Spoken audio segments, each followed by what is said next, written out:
Okay, so mental picture time. The year is 1957, and you're seated at the Apollo Theater up in Harlem, and the show's about to start. You know, the orchestra in the pit is tuning up, and the lights are starting to dim, and everyone in the audience is hushed and dressed to impress.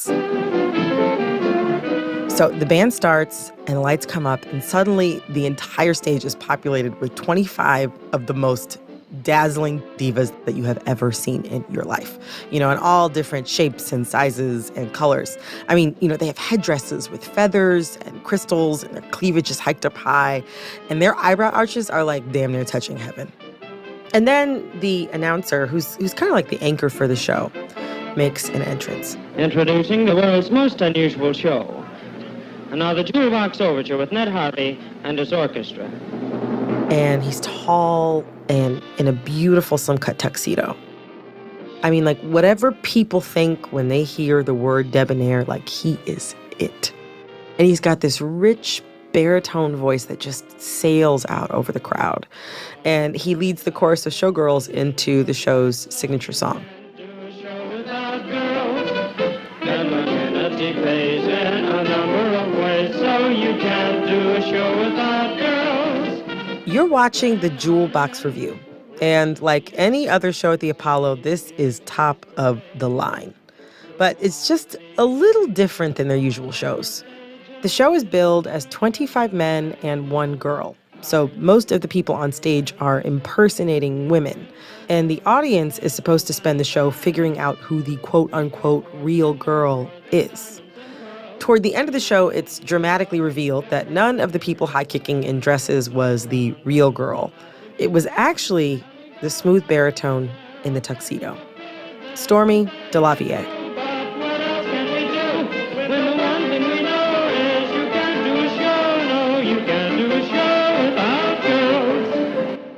From Gimlet Media, this is The Nod. I'm Brittany Luce. Eric is out this week reporting other stories, but I am here to tell you about this woman, Stormy DeLavier. I kind of became obsessed with Stormy a while ago when I came across her photo randomly. It was this glamorous black and white photo, probably from the 1950s, and in it was a slim black woman in a tuxedo. And she had short, platinum blonde hair. It was styled kind of in a conch, and she had smooth, pale skin. And this haunting gaze that just drew me in. You know, at the time, I didn't know anything about Stormy's life as the leader of the Jewel Box Review. In fact, I didn't know anything about her life. All I knew is that there was this poise, this presence emanating from that photo. She seemed powerful and important, and she gave off the charisma of a Hollywood star, but I'd never heard of her before. So I started digging. And I really had to dig. There are so few records of her and not a lot of people who know her whole life story. But the more I learned, the more astounding it seemed that I didn't know who she was. Everyone needs to know about this woman. And today, I'm going to tell you all about her and how she moved on from a tough Southern upbringing to become a glamorous drag performer and a vigilante defender of the defenseless. A true American hero. So in order for me to tell you this story, we got to go back, like way back to 1920, and all the way down to New Orleans, Louisiana. That's where our hero, Stormy DeLavier, was born on December 24th to a white father and a black mother. Stormy was born mixed race in the Deep South. She was not issued a birth certificate. This is Stormy's friend of over 25 years, Lisa Canistrasi. Over the years, Stormy shared a lot with Lisa. So she always identified as black because she was very close with her mom. You know, being mixed race, she was taunted by the white kids. She was taunted by the black kids. She was always swimming upriver. And, you know, she was attacked multiple times, almost near death when she was a kid, like beaten to a pulp. Here's how Stormy described her childhood in a story from a 2009 interview. Because some of the things that they did to people that were mixed blood, you have to remember, my mother was black and I have a white face. I'm crippled in one leg because it took me years to get the brace off my leg. I've got a big scar here where they left me hanging on a fence. by one leg. But having a white father and a black mother was not the only way Stormy knew she was different. She knew she wasn't attracted to men. And, but, you couldn't really be out. She probably would have been murdered. And so she needed to leave the South and she moved to Chicago.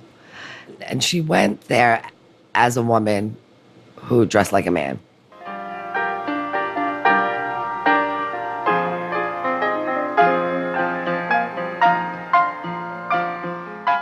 Chicago gave Stormy a fresh start. She lived as a straight man during that time. You see, being a masculine-presenting queer woman was dangerous and even illegal in a lot of places. But living as a straight man let Stormy present herself how she wanted. And she looked good. Here's Lisa again. Stormy was gorgeous. I don't think she looked like James Dean, but I think she had the swagger of James Dean. Like she had that natural, just quiet, sexy look. She was in her 20s now. She wasn't getting bullied and harassed anymore. She got a shot at a normal life. She even got a boo. She had a beautiful, beautiful partner. Her name was Diana. And Diana was a dancer. And Diana would have her girlfriends over the house, and they would play cards in the kitchen. And Stormy would have her friends over, and they would hang out in the den and drink brandy and smoke cigars. It was like that. Chicago also gave Stormy a chance to really come into her own as a singer. You see, she had always loved performing, and she sang a lot growing up in New Orleans, but back then she had to do it in a sensible dress, a curled bob, string of pearls, women's clothing. But being in Chicago, so far from home, gave her the freedom to tap into the look that would eventually make her famous. She went from looking like a long-lost Andrews sister to wearing a long, slim suit, close-cropped hair, and she had this 10-mile stare that, so I have been told, used to knock the ladies dead. And it was looking like this that Stormy took her act on the road. In her travels, Stormy met two men who would change her life forever. Their names were Doc Benner and Danny Brown, and they were the creators of the Jewel Box Revue. They'd built something of a small empire around their traveling drag revues in the 30s and 40s, and they played clubs in Miami, Cleveland, Detroit. They played all over the country. Danny and Doc wanted to elevate what they called the art of female impersonation. They wanted to bring it out of sort of the burlesque vaudeville scene and take it to like the big stage. And in Stormy, they basically found the perfect MC. Stormy joined the show as MC and kind of their de facto musical director in 1955, and she stayed for 14 years. And over that time, Stormy became a hit. Here's Stormy's friend Lisa again. She was one of favorite subjects for Diana Arbus, the photographer. So Diana took some really amazing shots of her.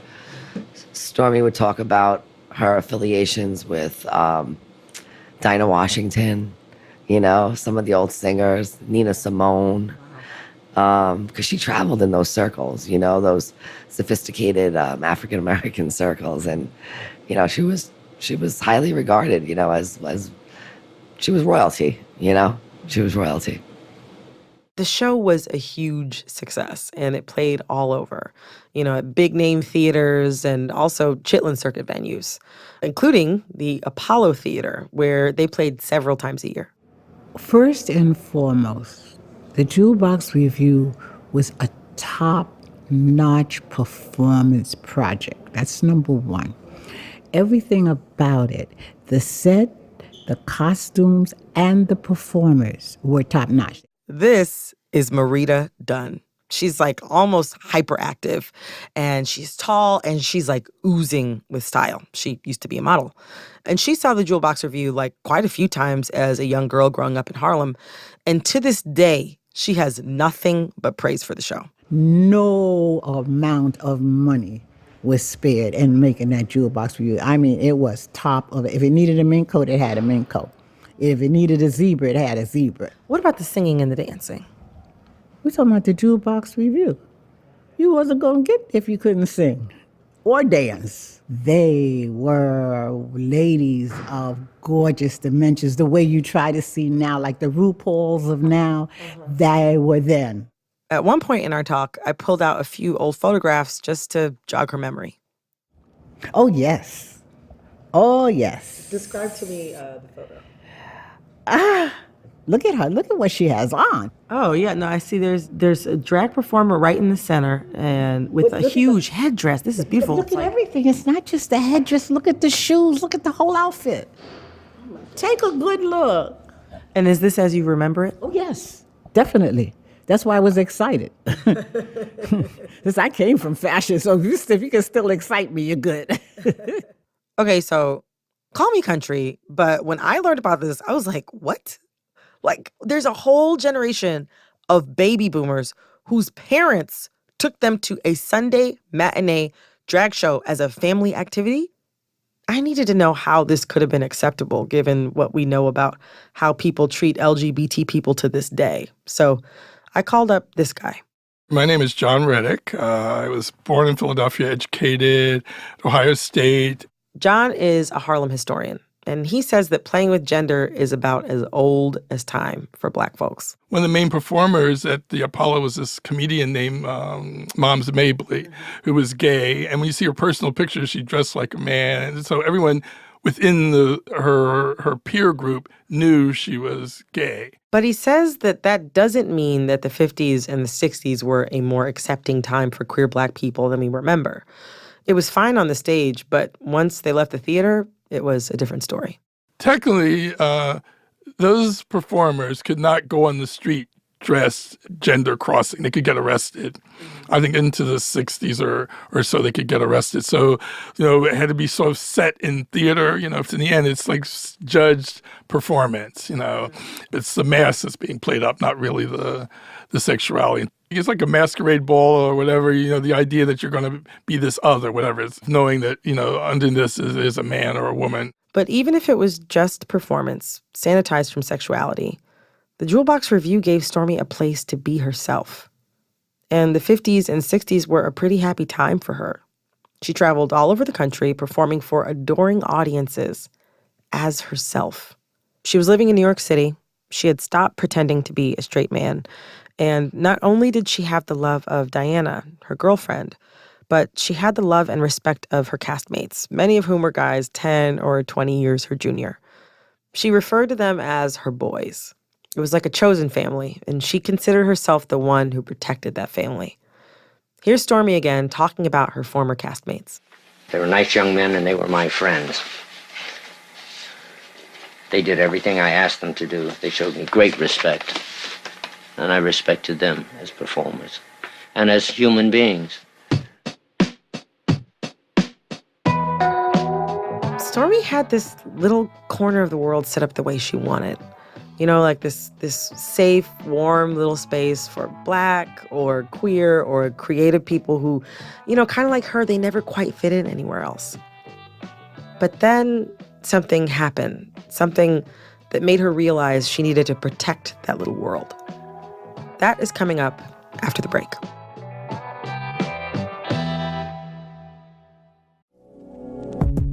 This episode of The Nod is brought to you by Burrow. Burrow makes luxury couches for real life. And recently, Burrow sent me a couch. It came in 4 boxes, and I gotta say, it was pretty easy to assemble. I know. I mean, I have one. I do. I had one first. Okay, it's competition. With you, it always is. Burrow couches are modular, meaning you can customize the size of your couch to fit your lifestyle. And you can also customize things like color and armrests. Wait, so what does your couch look like? Like, what did you get? So I got 3-seater. And then I wanted something kind of bright, so I got the gray, the light gray. So basically what you're telling me is that you picked out a couch that is exactly like the one that I have. We have mostly the same couch, but you got the low arms, and I got the high arms. And I didn't consider, now mind you, the couch looks great. But I came over to your apartment recently. Yeah, my domicile. And I happened to lay my head down on the low arm side. Nice, right? And I realized, damn, I wanted the low arms. Even when it comes to customizing a couch, I literally always win. You know what? Never mind. I love the high arms. Hurry and get your own unique Burrow couch today. And to get $50 off your order, use promo code THENOD at burrow.com. That's BURROW.com, offer code THENOD.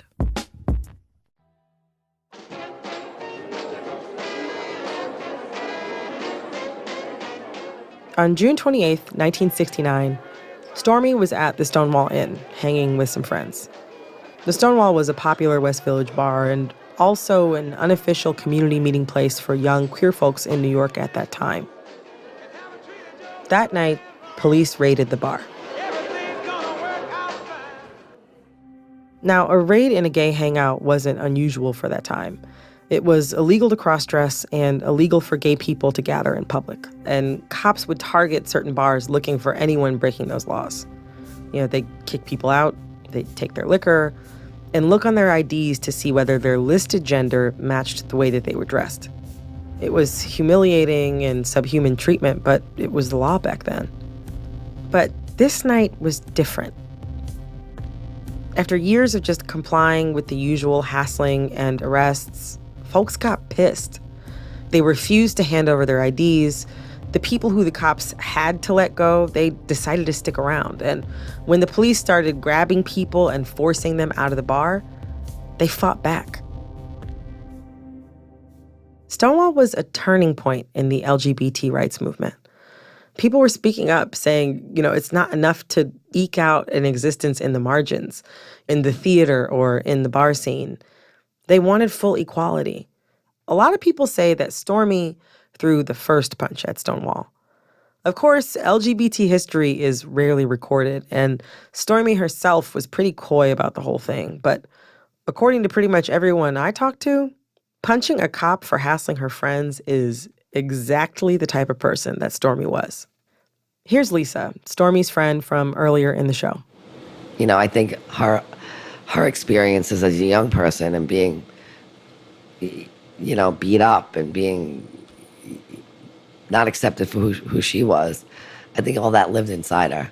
And she turned it around to protect the community. Like she recycled it, all that anger, when she used it for good. 1969 was a big year of change for Stormy. We can't say for sure if there's a correlation between these two events, but about 2 months after Stonewall, Stormy quit the Jewel Box Revue. That same year, she also lost the love of her life, her partner of over 25 years, Diana. I know that Diana's death devastated her. She always carried a picture of her in her wallet. She was beautiful, beautiful woman. So Stormy is no longer touring with the Jewel Box Revue. She's angry at the way her community is being treated, and she's heartbroken. And this is when she enters a phase of her life where her own happy world isn't enough. She wants to take that feeling of love and protection that she has for her own community and bring it to the streets. So she joins an advocacy organization for LGBT rights, and she decides to become a bodyguard. During the day, she watches over rich New York families, but at night, she was watching out for her own. She worked the door at lesbian and gay bars with an iron fist and a pistol on her hip. Here's some footage of her from that period, outside a lesbian bar called the Cubby Hole. No, guys, that isn't a fishbowl. Keep walking. Keep walking. Okay. All right. No problems, guys. No problems. Okay, fine. Just keep walking. I've got enough problems tonight. Keep walking. Stormy continued to protect patrons of lesbian and gay bars for over 30 years. She laid down the law, and she was known for watching out for younger queer women. She became known as kind of a cowboy of the West Village. Again, here's Stormy's friend, Lisa Canastrossi. Don't you mess with my baby girls. I mean, that's what she would say. And she would be like, trust me, you want to keep walking, and put her hand on her hip. Sometimes she would follow them up the block. I mean, she was amazing. So here's the thing about Lisa. She was not only Stormy's good friend, they were actually co-workers for a while. They met in 1985 when they were both working at the Cubby Hole. Lisa was just a college student tending bar to make some money. I worked Monday night, which is historically the slowest night in the bar business. And my shift was 9 to 4. And right around 1 in the morning, they would be empty till 4. So that's 3 hours. I would study my psychology stuff for St. John's. And I would take little breaks. And then Stormy and I would just chit chat and we just bonded. I mean, it was really quite instant. We just liked each other right away. Working those long nights together, Lisa and Stormy forged a fast friendship despite their 44-year age gap. For years, the Cubbyhole was Stormy's top gig. And when it closed in 1990, Lisa decided to buy the bar herself. She opened it 1 year later as Henrietta Hudson. And when it came time to staff up, she knew just who to call. Stormy worked for me immediately. I assembled an incredible staff, like the creme de la creme of the downtown gay scene. Stormy worked the door at Henrietta Hudson into her late 70s. It was her steadiest paycheck. But even after she formally retired, Lisa kept paying her. I asked her why. I knew she needed the money, and she deserved it, and she's my friend, and I do a lot of fundraising and stuff like that. There's nothing wrong with just, instead of fundraising for an organization, just directly give somebody money who's amazing, who does a lot for the community. The fact that Lisa kept paying Stormy even after she stopped working there, it touched me. It was such a simple gesture, but something so big at the same time. You know, Stormy would come in on a Sunday night. She'd sit at the bar, get a vodka rocks, and, she'd get an envelope. It was kind of like she was collecting a pension. Stormy kept coming into Henrietta Hudson until about 2010. Then she stopped coming. She was getting older and tended to stay closer to home. She and Lisa fell out of touch. And then Lisa got some news. Stormy had fallen and broken a bone, and because she had no listed blood relatives, she was taken under the care of the state. And she was suffering from dementia. One of Stormy's neighbors, a woman named Michelle Zalapani, reached out to Lisa and a bunch of other people in the bar scene that Stormy knew. She set up a meeting to try to figure out how they could help her. There were about 12, maybe 14 people, and we got together and we talked about the situation. I didn't see anything solution-based. I didn't really see that anybody was looking for a solution. They were just kind of in the problem. But we were slated to meet the next week and come back with something. 2 people showed up. It was me and Michelle, who I didn't know. I never knew her. But it was a fucking heartache that nobody came to the second meeting. No one else was stepping up, so Lisa and Michelle stepped in. They met with a lawyer, a state congressman, and a judge, and won the right to be Stormy's legal guardians. And their first order of business? They put Stormy up in the Cadillac of nursing homes so she could finish out her days in comfort. It was a utopian idea of this an assisted living facility for people who didn't have a lot of money that showed them respect, and that was pretty, and that was clean, and had good food and activities, and everybody was so loving. They knew Stormy's backstory. They were intrigued. After all those years of fighting, she was safe, she was comfortable, and she was being taken care of, the same way she had taken care of others her whole life. Stormy is somebody for whom life was really hard. From the day she was born, she was labeled illegitimate. And it's a label that could have followed her throughout her entire life, and it could have made her bitter. But neither one of those things happened. It was touching and it was beautiful how at the end of Stormy's life, the people that she protected for so long came back to protect her. She had given out so much love over the course of her life. It really came back as a comfort to her in the end. That's the lesson to me of her life. That's like the lesson that her life teaches. You could pull out a gun on some people, you could pack a pistol, but you can also be a loving person. And Stormy she was so brave. Like she didn't feel the need to fulfill anybody's ideas about, what she should look like or how she should dress or who she should be. She fought a lot of battles and she put up with a lot of shit. And, unless you really dig, you're not really going to find this woman's story. The nursing home where she was living was maybe a 10-minute walk from my apartment. And I didn't know her. She died before I even learned who she was. You know, this is somebody who should have had ticker tape parades. There should be streets named after her. But if I hadn't have happened to see her face, her glamorous face, in the corner of my computer screen, I would never even have gone down this path.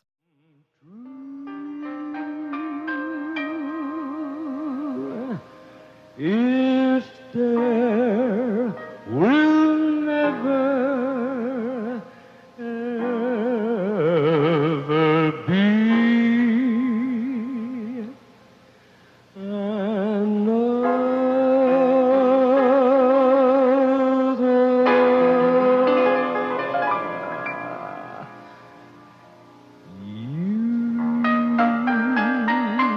Stormy DeLavier died on May 24th, 2014, at the ripe old age of 93.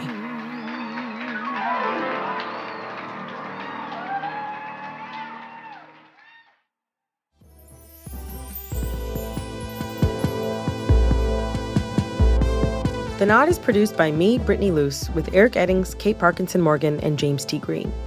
Our senior producer is Sarah Abdurrahman.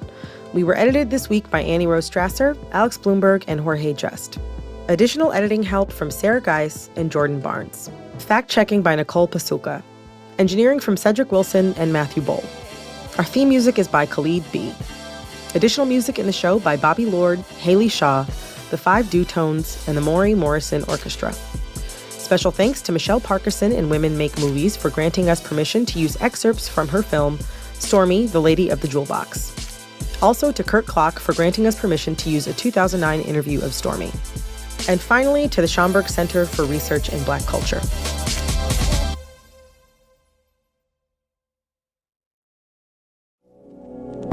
Thanks to our sponsor, Burrow. Burrow makes luxury couches for real life. Hurry and get your own unique Burrow couch today.